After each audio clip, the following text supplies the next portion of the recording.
Good afternoon. Today I'm going to really do a couple of things. First, start with an educational overview, then move to some specific educational reforms, then some updates, educational updates, and then I'll conclude with echoing some of the governor's comments about Mayor Jackson's Cleveland plan. Under the overview, I think it's just vitally important that we really focus on preparing our students for careers in college. I think too often there's been a disconnect there, and I think one aspect that the governor's already mentioned is the career connections, which is embedding into the curriculum of K-12 education of a career orientation. Really, it's going to provide a direct link between the school lessons that occur and the real world and the jobs and careers in the real world. And I think that's something we really need more and more in our public schools today, is that connection as we have our students aspire and become excited about careers as they move through the school system. The second overview would be to empower administrators, teachers, parents, and community with the knowledge needed to help the students meet these goals. Too often, if those of you who look at our report cards in the past, it's hard to decipher what it really means. And so we're trying to make it clear in common language so mom and dad home can understand what we're trying to convey. And so it's simple, easy, plain English. And I'm a country boy from Farmer, Ohio, so we just speak plainly out there, and that's the goal. We want people to understand what we're doing. The third major overview would be to hold administrators, teachers, parents, and students accountable. It's hugely important that we do this as we implement the standards with the Common Core as we move to assessing that with the PARC assessments. But that's the overview I want to talk about. But I'd like to move into some specific reforms. And the first would be strengthening the third grade reading guarantee. And maybe I should start by saying, when kids are in school, they spend really the first 3-4 years learning to read, hopefully. That's the goal. K-3 is really an attempt to have the students learn to read. From 4th grade on, it becomes reading to learn. So that's why this third grade reading guarantee is so vitally important for what we do. And so the purpose of what this would do would be strengthen the third grade reading guarantee by forcing, encouraging, requiring school districts to identify students that are behind as early as the kindergarten or first grade years and to provide a plan for them. And say, we cannot afford in this country to have our third graders not being able to read, because if they can't read, then they can't be successful down the road.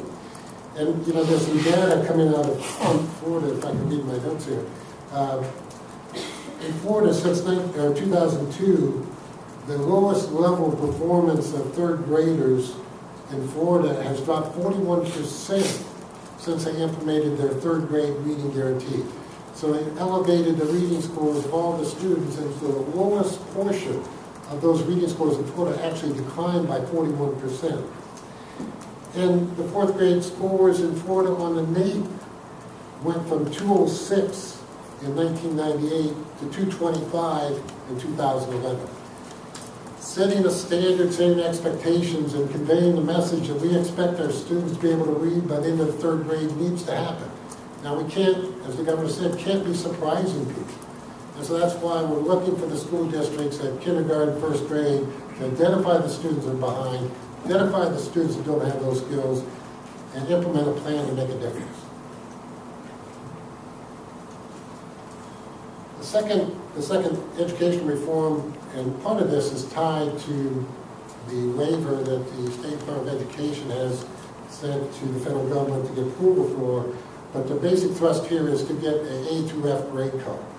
And so again, the simplicity of what we want to accomplish, we want to convey in plain English what we mean, and we want to make sure that our moms and dads understand what we're talking about.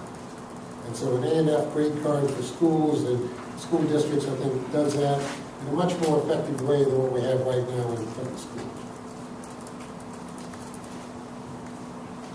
early childhood programs. I just got through talking about the reading programs, but we have to have our children come into our school districts ready to learn.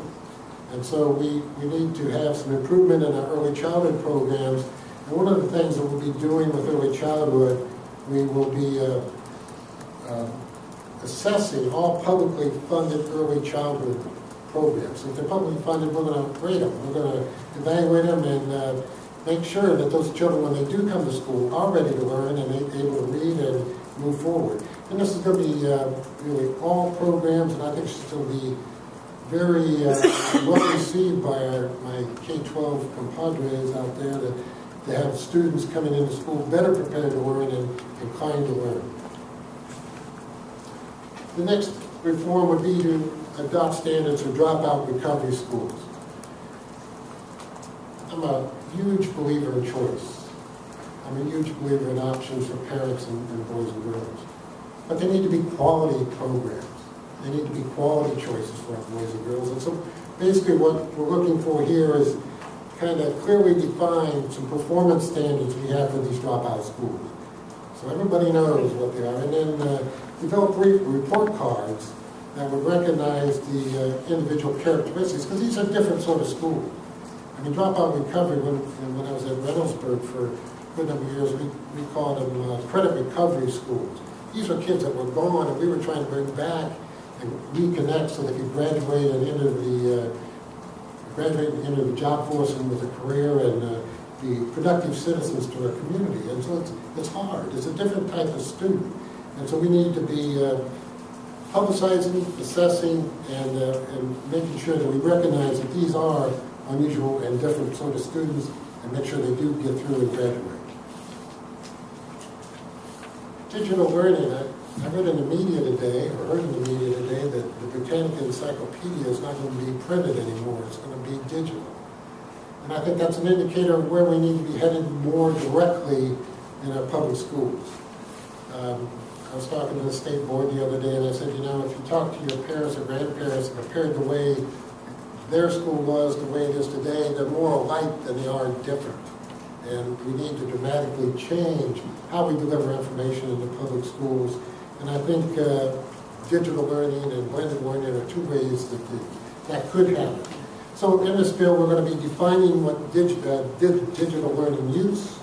We're going to be creating blended learning standards, because I think we owe it to our teachers to enhance their opportunities in order to have our students achieve at the very highest levels that we could possibly provide.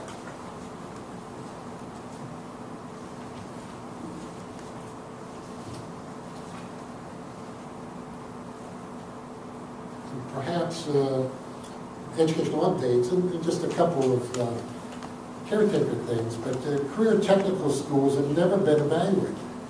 And we have, and as you look at the career needs and focus of our students now and the connections to the workforce, we really need to have our moms and dads understand how those career tech schools are doing. And so part of this would create a separate report card for those schools. And it would be developed and then conveyed to the parents so when they make their choices, again, they're basing it on not misinformation, but accurate information about how well those schools are doing, because a lot of those schools are doing very well. Unfortunately, not all of them. Expenditure standard, this is another a correction or clarification. We really want to look at how we're spending our money in schools and where the expenditures are, because we really believe that the expenditures need to be more in the classrooms. But we also, the gist of this one would be bring us in line as we're evaluating that with the federal standards. So as we look at it, to be congruence between the federal standards and our state standards about how we assess where money is going and how we determine how much money is actually going into the classroom with boys and girls. Community school sponsors, we'd be classifying sponsors by types of schools, either new or conversion type of schools. And it probably it's going to allow us to better evaluate how the schools and sponsors are actually doing with these community schools.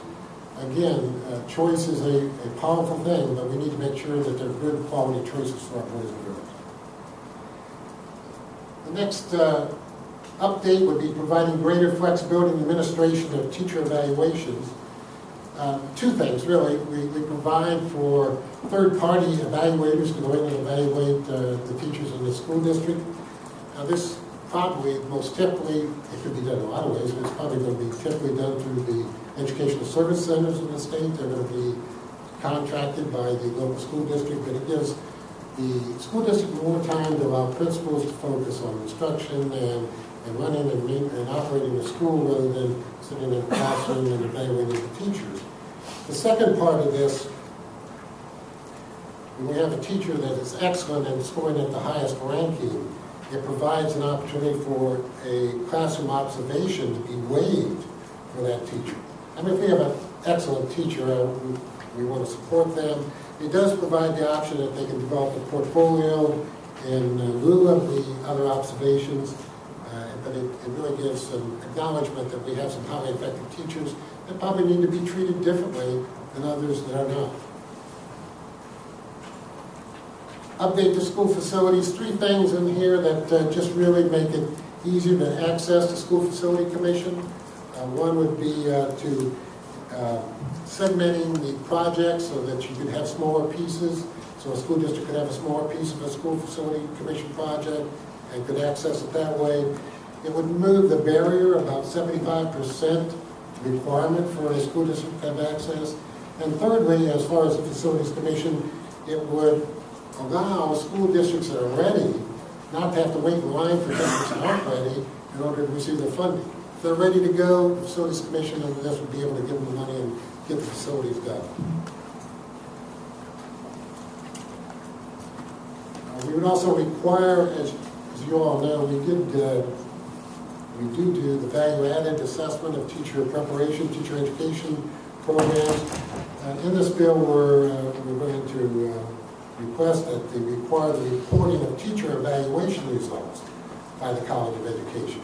If we have poor-performing teachers or high-performing teachers, it would be good for students that are going into colleges of education to know that information and make their decision. It would also be good for the colleges of education to be aware of that information so they can make adjustments and improvements in what they're doing in their teacher preparation program.